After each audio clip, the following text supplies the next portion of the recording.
So I got some more 80s performance junk. This is a TPI intake, obviously. I don't know what that plug's for. It's kind of weird. But yeah, TPI intake. It's like the later style, lower intake. It's got SLP runners. That's a cool thing. Supposedly, I'm gonna check it out. I'm not positive. Supposedly the plenum is ported. I looked at the runners, the intake runners. Down here, they've definitely had like a port match of some kind or a gasket match or something, just to the intake gasket. Nothing crazy, but the guy said it's ported. I'm gonna see what it's like under the runners too. The plenum, I'll grab another one for reference, but those holes are definitely opened up a little bit. You can see the grinding marks. Probably opened up for like a 52mm throttle body, which isn't gonna make a whole lot of a difference. Little known fact about these SLP runners is they're like marginally better than the stock ones, but not significantly. And basically the value in them is that they are Siamese all the way through, right? So let me grab another set of TPI runners, I'll explain. So most of you probably know this already, but as you can see, these are two separate tubes. That's just how TPIs were, and there's not a whole lot you can do for them. You can kind of open up the port a little bit, but that's really it. Some people made bigger tube runners, like the Edelbrocks, the AS&Ms.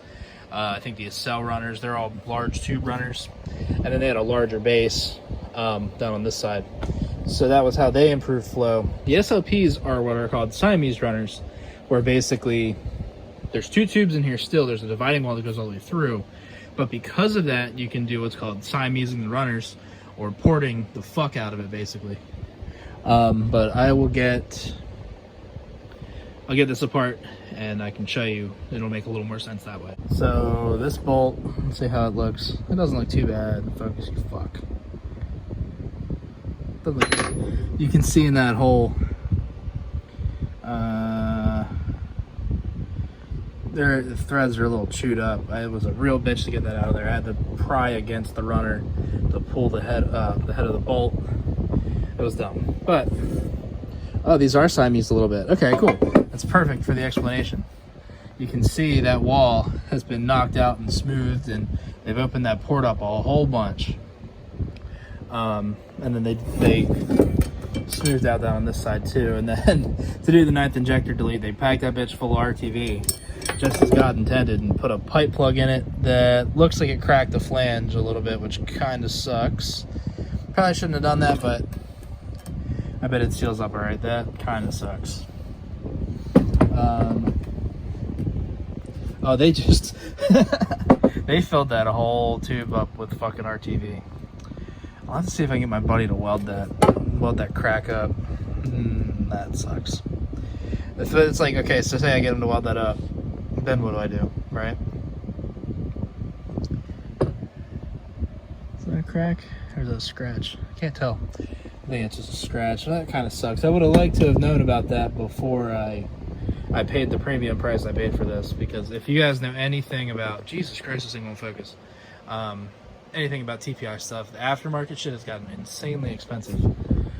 So it's definitely like a little port match blend into the lower intake. That's cool.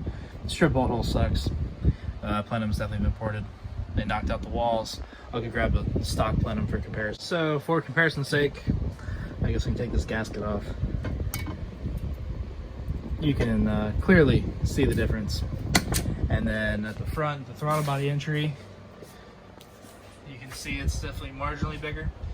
That port at the bottom of the top one, that's on the 85 to 88 intakes. It's for IAC, I think. They got rid of it on the later style ones when they changed the IAC. But yeah, that's that. Let's check the other side out. It checked out a lot better. No shenanigans with the EGR valve or anything. Bolts came out easier. They match. I mean, I don't know what else I can really say about that. But these are cool. I don't know if these are Series 1 or Series 2. Since they're 9th injector runners, they might be like a Series 1. I don't know how to tell the difference. I gotta ask my buddy. I know one is much rarer than the other, but both of them, without a lot of porting or hogging out, they don't really overperform much over the stock runners. So they're kind of just a cool piece to have unless you are a talented welder, because what some people do, I've seen the videos of it, they port it out as far as they can, they cut it square as much as possible, and they knock out that whole center wall. And they make one huge Siamese runner. And they make really, really, really good power like that, but it's a very labor-intense process. I can only imagine how long that fucking takes. Another cool thing, difference between an 89 and later intake and a 85 to 92, or 85 to 88. It's the cooling fins.